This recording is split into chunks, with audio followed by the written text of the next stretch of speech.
Thois amuk phone tawraki. Catherine phone do paikhatni. Bye, chak charabo. Thoina. Kuireda, hayenggi amuk lamak tawre. Nangdi charabo. Catherine. Chareda. Thoina. Dollar phone tawraklabro. Catherine. Tawraklame. Tandana paikhatre. Thoina. Ku paikhatpiu yadro. Catherine. Kai waribu sanadorige. Tanzaduda Peter gi phone lai. Catherine. Thois, ai kona tawraklage. Ekhoi nene phone tawrae. Catherine. Thois gi phone do disconnect tawraga. Peter gi phone do paikhatle. Peter na kanaga wari sanarbino. Catherine. Thois ga. Peter na thamkrabo. Catherine. Aina kakthakre kona tawragena. Ado chak charabo. Peter na charamdo manbro, charamdo manbro. Catherine nofre tawraga. Ai nungsibanina charamani. Peter na ai chak chadri. Catherine mapi ira ihaurai. Ha, chadri ba. Peter na chadri. Aduga aina chak chadri nang nungside hairaga nang hekta nungsiraroidra hairo. Catherine kapai. Ai kai khumo haino. Ai kai do haibano. Aibu Asok ahalaga nangi kari nungaibano. Peter na nangi natawembane. Ai chak chare. Catherine na ha asengpagi ya. Peter na asengpagi. Catherine na nang nabu yam phatte. Aibu yam wahali. Aibu kaphalaga nangi nungaibase kari no. Peter na farese fazana potharo. Tumdabagi waramani. Aishu potharage. Catherine thamningda phone do au haidokhi. Phone thamnaki. Tumna wakhal kaya khanaki. Thabana. Hai, nangu hawgalone. Pungse kongton yorene. Kai chagena tumibano asu thenglashi phao. Peter makeup thoklasu khumba tamanbadagi amu mamaido usilaga tumlami. Thabana changlaklaga masado nomaga hawdoi. Peter hawgatlage ba. Thabana hawgatau malaga sumo hawgatrise ising hajida u haira. Ibungoi bema haibada yam chananingtrise kaigino ba. Peter nongan khidawai isaudi pielaponi. Thabana hai kumsi marai nongan khibadi yam kuirene. Fai laramu ising lauruge ko. Thaba thoki. Peter pielabani he. Pale bimari kana pura saurani he. Tadema de hawalaga ayuki koro hanbabu khurumjaraga brush tawba chaki. Brush tawraga imung changlapada dollarna magi phabung losila leram. Peter na nangdi kaidawriba. Dollarna ai sila lerani yumda leiba ngamaroi. Peter na nasaktuga chatlo ada. Suti numit phauti iningtamna khita leijage. Nataimaga wari nungai ba sadau yam lei. Dollarna nangdi natu amamukoi amamukpang tawringai aigi amutang fangapa nungsibasidi loi mangkhidawre. Imanabani kaina matenga amta pangdabra khangde. Peter noklaga chatla hai nasakuti duga nupigasu pamja sari. Nang aina kobiroro ha. Dollarna wa amta seresana khanaya kote. Natu oktabi mayamdugi seba phangnigai namanaba aikhoigase miyoina udabe wani ne ha. Peter yare nungsidana fagi tawbani. Kananoba nangna pami nungsi haido. Dollarna hairoi. Peter fagi tawraga adumai sawardi yararoi. Kananoba nangna nungsido mayum chalaga hita pharugene hitabulo. Dollar nokfe tawi. Ngammaroi phabagadi. Peter angangse nahangkaiga manadeko. Dollar adu khangdabra nahangkai. Peter ho farene nupidubo kanano.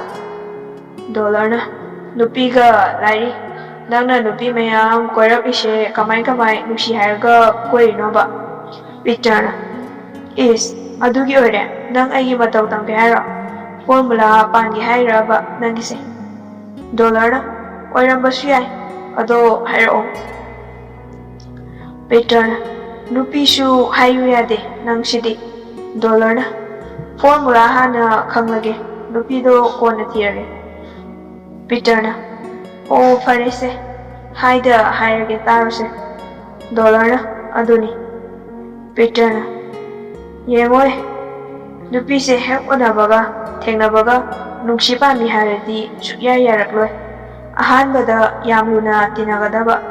Fana yaningdaba leirabasu yaningba saraga makogi wa khuding support tabiba. Kainom hairakpada tabiba wa hitopidaba. Adaidi nangbuluna khalaklani. Adaidi nangna nungsi haibada yaraktaba ngamlaroi. Tamo aibu thadokpiruna koitan tanaraklani.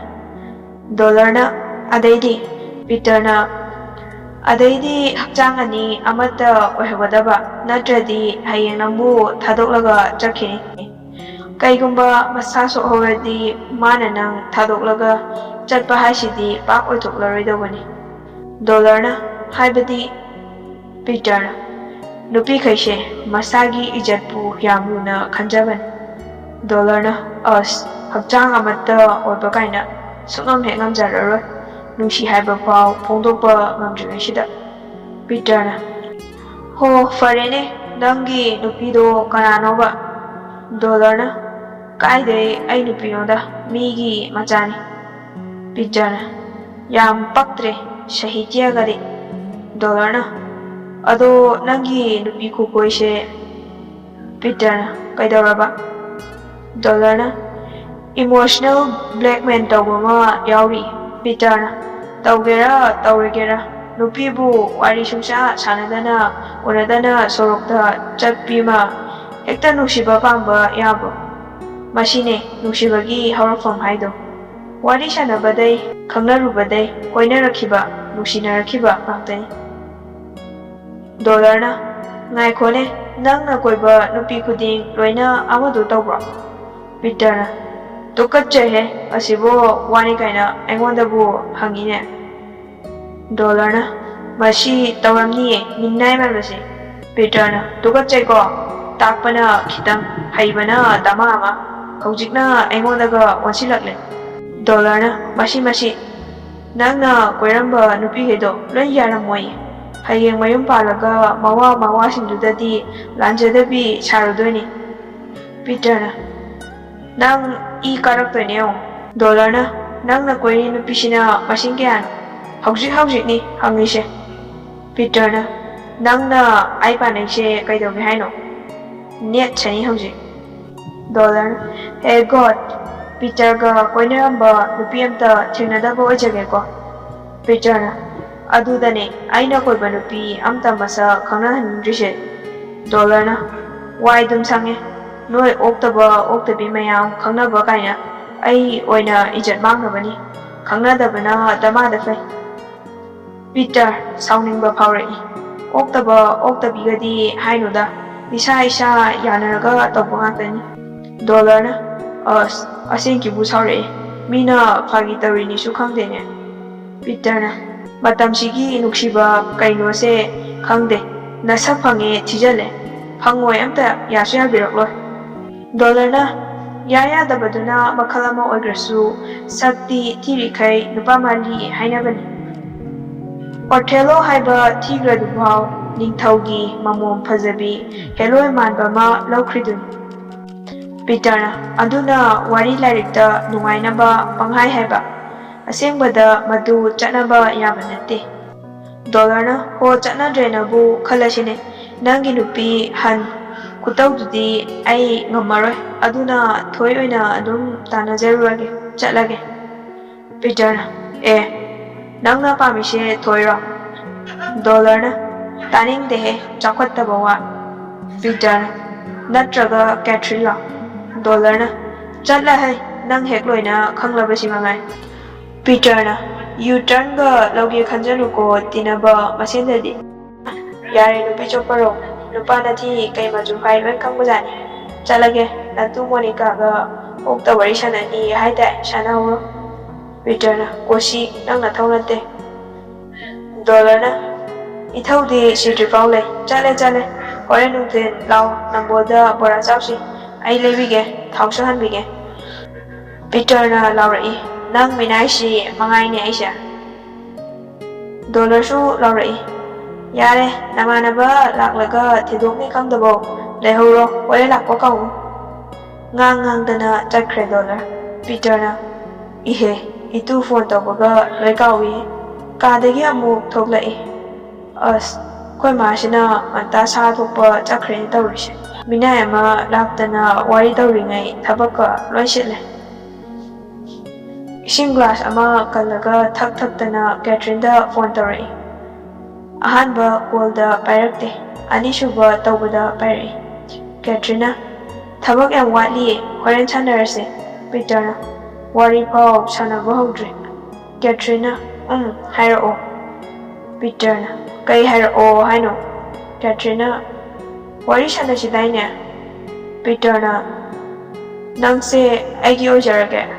Catherine kai haiba aduna. Peter na yam nusiye nangse aigi ojarage haiba. Catherine chatlo hai ai yum bandau yam wali. Natu yam thininglaga angau bira kainoma pharaga luhongro. Peter na kari nupiro nangbo aina haishigi atra khambidrisibo. Catherine ayuksida yam kahawraklanu thame phone pat kathaki. Peter na tawre tu masi nostro chapise hekta palauna kathakineba thopta kadachu bisidiba. Thoina, hello, dollar na. I am warem. Thoina, kay gya. Dollar na. Pongdok taba nuksibase thamoy da umchakzai. Thoina, is yadiko nupase mong amani. Dollar na. Asing mani. Ay magi wakal da pungaw ngawre. Thoina, adudi nangna nupa tuksadabay natro. Pame nushire hairadi ko fongdokpa kaidauge natradi wajataba. Dollar na fongdok luraga yabirakradi adune hena thamoy kairodro.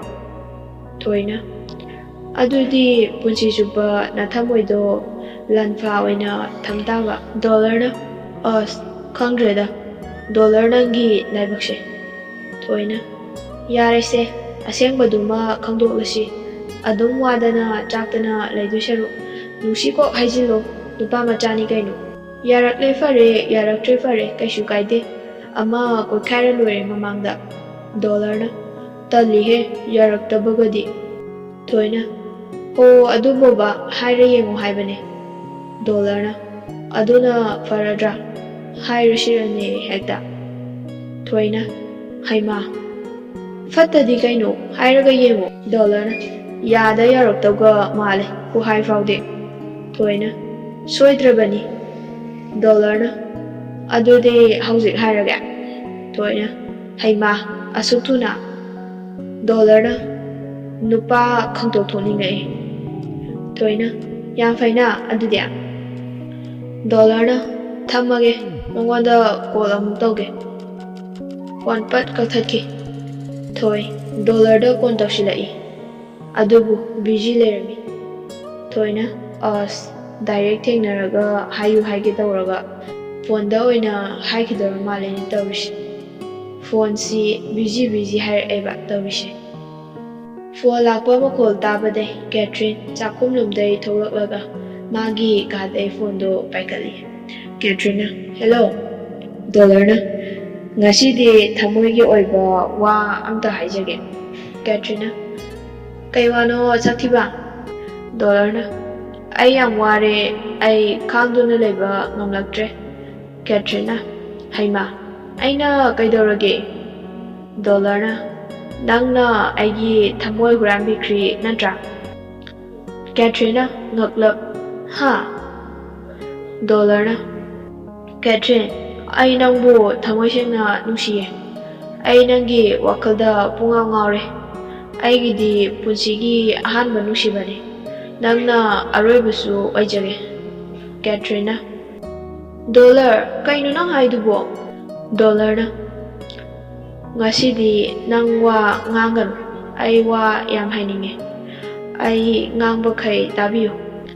Nungshiba kaino khangjaraktaba apamba mihoba karino phawjaraktaba aise. Ngasidi nangbu thengnarubadagi ikaiba karino khanglaktre. Aina sum khanbada nungshiba haise masi oiramba taina khalaga ai nafamda nungsi hairabani. Really, I love you. Ai nangbu yam nungsi. Aigi nungsibase nang accept tabiyuko.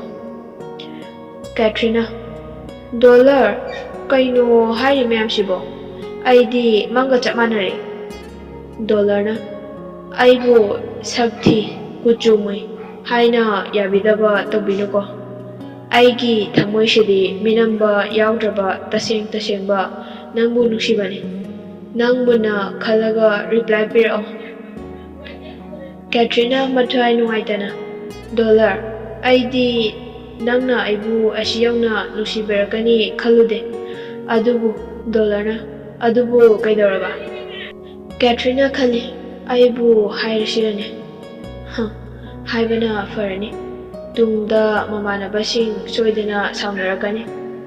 Khatnarakani. Ai haidoklage. Dollar na. Kaidorage tumeleradi. Aibu nusiba machet ama fawba fawdrabo nangi thamoiduda. Katrina. Dollar. Nang aibudi lana khanuko. Nusiba masa khangde nasu haibinu. Aishu wa khara haijage ngasidi. Dollar na kaiwa. Katrina. Peter na Monica na haiba nupido aine. Ai maga khangnarure. Dollar. Braza singjang tarakpaga chapmane. Ha, kari haiba. Katrina.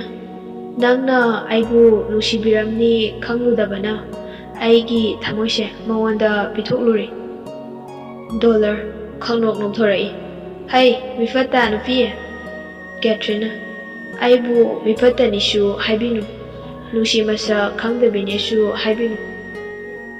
Katrin kapai. Dollar shu mapi chadum taribani. Adubu nokshinaraga. Dollar. Aina fagi tauraga. Katrina. Kai haiba. Dollar na. Aina fagi taubane haiba. Aina nusidiye. Aigi nusibidi Thoine. Thoiga aiga mari lainarapa kuire. Thoi ibanina Peter noi ani koinaba malena asengbagira yingthoksena tawbane. Ngarangsu acting yam kapnaidana. Dollar khangba ngamlaktabadagi phone do maningda thamlaga hik launa kapi. Amuksu phone do manakongda thami. Katrina. Kaino nang haidubu dollar. Dollar na. Asengbani ai haise noini yang phate tinaraga adu phaba haidokningde. Imanabini kaina yam phuningi. Ai thoida chumlamena amta haikige amu taroke ko. Katrina tarang chali machindaidi haidoki. Katrina mathamoida khale. Karino aibo mangla taibangla. Tasengna maga thoiga koina bajala. Natraga ai asengbado khangdoktaba yadre. Dollar mathamoido puba ngamdabadagi o khonggai kapthoklure. Adubu wa soibadarena thoida phone tawrai. Thoi phone paikhalai. Aina direct thengnaraga hairu haige tawraga nanghaula haudene. Dollar na kappa makholdo taraga kaidawrage dollar. Dollar na. Thoi aibu ngapiyu ko. Thoi na. Adubu ba kaidawrage haiba. Dollar na. Peter ga Catherine ga khangna lerami. Thoi na. Ha. Dollar na. Aina ikai khangdagi fagi tathoklaga aigi nungsibidi nanga iga koine haijinkre. Thoi na. Kai haiba. Dollar na.